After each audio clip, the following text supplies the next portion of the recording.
Friends, शिक्षा free YouTube channel में स्वागत है आपका। मैं लेके आई हूँ आपके लिए 3 जनवरी के करंट अफेयर। अगर आपने अभी तक 1 और 2 जनवरी के करंट अफेयर को नहीं देखा है तो आप मेरे पिछले वीडियो में जाके देख सकते हैं। तो चलिए स्टार्ट करते हैं। 3 जनवरी, जिसे international mind body wellness day के रूप में मनाया जाता है। ये दिन लोगों को उनकी सेहत के प्रति जागरूक कराने का दिन है। हमारा अगला टॉपिक है, ओमान करेगा FIH हॉकी 5 के विश्व कप क्वालिफायर की मेजबानी। अब FIH है क्या? FIH का फुल फॉर्म होता है इंटरनेशनल हॉकी फेडरेशन, जिसे अंतर्राष्ट्रीय हॉकी महासंघ भी कहा जाता है। FIH मैदानी हॉकी और इंडोर मैदानी हॉकी को संचालित करने वाली अंतर्राष्ट्रीय संस्था है। इसकी स्थापना 1924 में हुई एवं इसका मुख्यालय स्कॉटलैंड में स्थित है। फ्रेंड्स, अगर कोई भी इस वीडियो को स्किप करके आप स्क्रीनशॉट लेते हैं तो आप ले लीजिए, बट आपको इसका पूरा फ़ायदा नहीं मिलने वाला, क्योंकि सुनने से लिसनिंग पावर बढ़ती है, जिससे हमें किसी भी चीज़ को याद रखने में ज़्यादा आसानी होती है। ओमान क्या है? ओमान पश्चिम एशिया महाद्वीप में स्थित एक मुस्लिम देश है। हमारा अगला टॉपिक है, ब्रिक्स बतौर अध्यक्ष रूस का कार्यकाल शुरू। अब ब्रिक्स क्या है? ब्रिक्स के बारे में मैंने अपने पिछले वीडियो में बताया था, आप उसमें जाके देख सकते हैं। रूस के राष्ट्रपति कौन है? Vladimir Putin. हमारा अगला टॉपिक है, मूर्ति ट्रस्ट की मैत्री पहल से बेंगलुरु में पशु कल्याण में बढ़ोतरी हुई है। मूर्ति ट्रस्ट है क्या?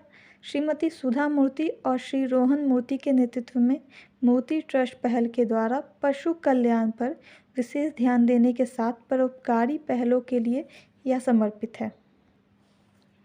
पिछले 2 वर्षों में 12 से अधिक संगठनों का समर्पण करते हुए ट्रस्ट जानवरों के लिए मानवीय उपचार और देखभाल पर जोर देता है। मूर्ति ट्रस्ट के आधुनिक सामुदायिक बिल्ली नसबंदी केंद्र मैत्री लॉन्च करने के लिए CUPA मतलब कंपैशन अनलिमिटेड प्लस एक्शन के साथ सहयोग किया गया है। हमारा अगला टॉपिक है, अबू धाबी में हिंदू मंदिर का उद्घाटन करेंगे PM मोदी। संयुक्त अरब अमीरात UAE की राजधानी अबू धाबी में पहला भव्य हिंदू मंदिर खुलने जा रहा है।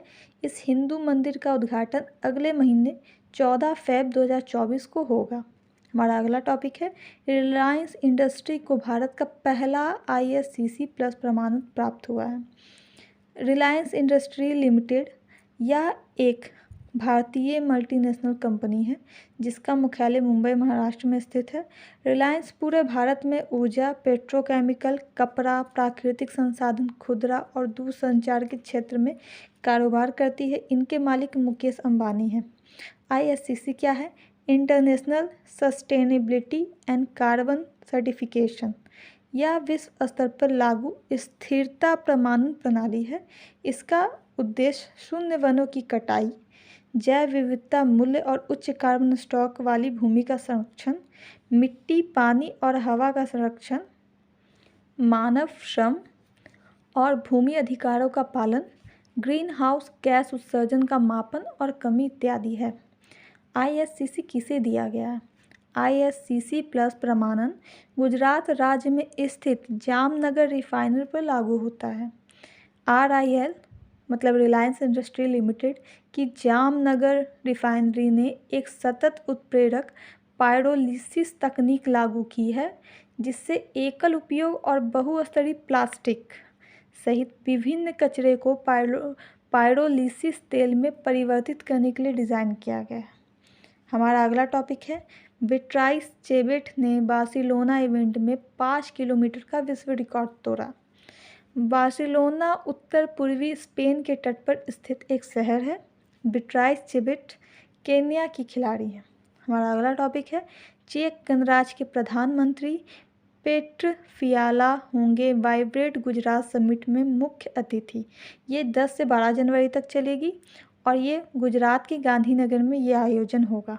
हमारा अगला टॉपिक है, इंडिया रेटिंग्स ने चालू वित्त वर्ष के लिए भारत के GDP ग्रोथ अनुमान को बढ़ाकर 6.7% कर दिया है। अब GDP क्या है, इसके बारे में मैंने अपने पिछले वीडियो में आपको बताया है। और वित्त वर्ष क्या होता है? चालू वित्त वर्ष कहा जाता है 1 अप्रैल से लेकर 31 मार्च के बीच की अवधि को। हमारा अगला टॉपिक है, भारत का विनिर्माण परचेजिंग मैनेजर्स इंडेक्स दिसंबर में निचले स्तर 54.9% पे पहुंचा। विनिर्माण मतलब द्वितीयक क्षेत्र में आने वाले सभी चीज नीचे स्तर पर पहुंच चुके हैं। हमारा अगला टॉपिक है, केरल के राज्यपाल आरिफ मोहम्मद ने राम मंदिर राष्ट्र मंदिर एक साझी विरासत पुस्तक का विमोचन किया। इस पुस्तक के लेखक कौन है? तो इस पुस्तक को गीता सिंह और आरिफ खान भारती द्वारा संयुक्त रूप से लिखा गया है, मतलब मिलकर वो दोनों ने लिखा है। हमारा अगला टॉपिक है, एसबीआई ने ईएसजी घरेलू, पर्यावरण, सामाजिक और शासन वित्त पोषण बाजार में बढ़ती मांग पूरा करने के लिए सफलतापूर्वक 1000 बिलियन डॉलर लगभग 8300 करोड़ रुपए सुरक्षित कर लिया है। एसबीआई क्या है? स्टेट बैंक ऑफ इंडिया है। इसकी स्थापना 1 जुलाई 1955 में हुई थी। इसका हेडक्वार्टर मुंबई महाराष्ट्र में है। हमारा अगला टॉपिक है, देश के सबसे बड़ी एयरलाइन कंपनी एयर इंडिया ने पी बालाजी को कॉरपोरेट मामलों का प्रमुख नियुक्त किया गया है। हमारा अगला टॉपिक है, इंडिया रेटिंग्स द्वारा पीएनबी हाउसिंग फाइनेंस को इंडिया AA+ में अपग्रेड किया गया है। रेटिंग्स एजेंसियां क्या करती हैं? रेटिंग एजेंसियां किसी व्यक्ति या संस्था की साख का मूल्यांकन करती हैं तथा कर्जदार की कर चुकाने की क्षमता का विश्लेषण करती हैं और कर्जदार की आय और कर्ज के आधार पर उनके कर जोखिम का आकलन करती हैं। हमारा अगला टॉपिक है, प्रधानमंत्री मोदी ने लक्षद्वीप में 1156 करोड़ रुपए की परियोजनाओं का उद्घाटन किया है। लक्षद्वीप 35 द्वीपों का समूह है तथा ये केंद्र शासित प्रदेश है।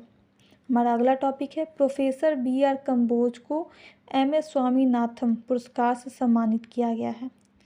ये सम्मान उन्हें कृषि विज्ञान के क्षेत्र में एक वैज्ञानिक और विस्तार विशेषज्ञ के रूप में उनके योगदान की सराहना करने के रूप में दिया गया है।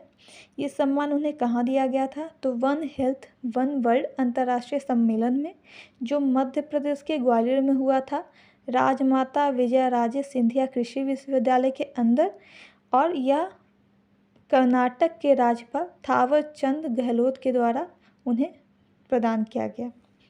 हमारा अगला टॉपिक है, अडानी पोर्ट्स के MD बने करण अडानी, अश्विन गुप्ता CEO के रूप में नियुक्त। हमारा अगला टॉपिक है, रणधीर जायसवाल बने विदेश मंत्रालय के नए प्रवक्ता, अरिंदम बागची की लेंगे वो जगह। अगला टॉपिक है, सुप्रीम कोर्ट के न्यायमूर्ति संजीव खन्ना बने नैल्सा राष्ट्रीय कानूनी सेवा प्राधिकरण के कार्यकारी अध्यक्ष। नैल्सा क्या है?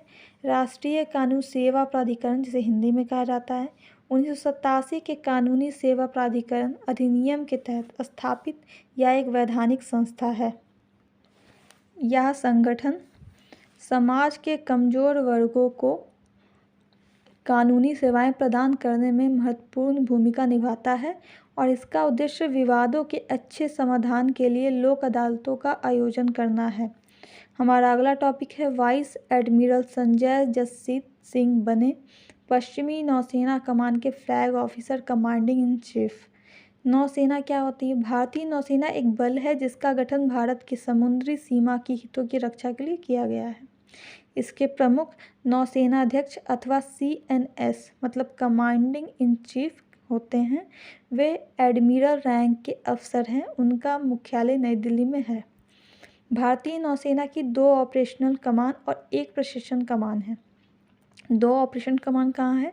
पहली है मुंबई स्थित पश्चिम नौसेना कमान, दूसरी है विशाखापट्टनम स्थित पूर्वी नौसेना कमान। और प्रशिक्षण कमान कहाँ है? कोची स्थित दक्षिण नौसेना कमान प्रशिक्षण कमान है। सभी तीनों कमानों के प्रमुख वाइस एडमिरल रैंक के अफसर होते हैं, जिन्हें फ्लैग अफसर कमांडर इन चीफ कहा जाता है।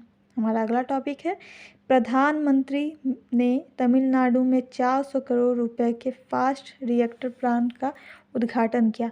यह भारत की परमाणु क्षमताओं को आगे बढ़ाने के लिए महत्वपूर्ण कदम है। तमिलनाडु की बात हुई है तो उसके मुख्यमंत्री और राज्यपाल के बारे में हम लोग जान लेंगे। तमिलनाडु के मुख्यमंत्री है MK स्टालिन। तमिलनाडु के राज्यपाल है रविंद्र नारायण रवि। तो चलिए आज की वीडियो में बस इतना ही। अब मिलती हूँ मैं अपने नेक्स्ट वीडियो में, तब तक के लिए थैंक यू। और आपको अगर वीडियो अच्छी लगी हो तो कमेंट में जय हिंद जरूर लिखिएगा। Thank you.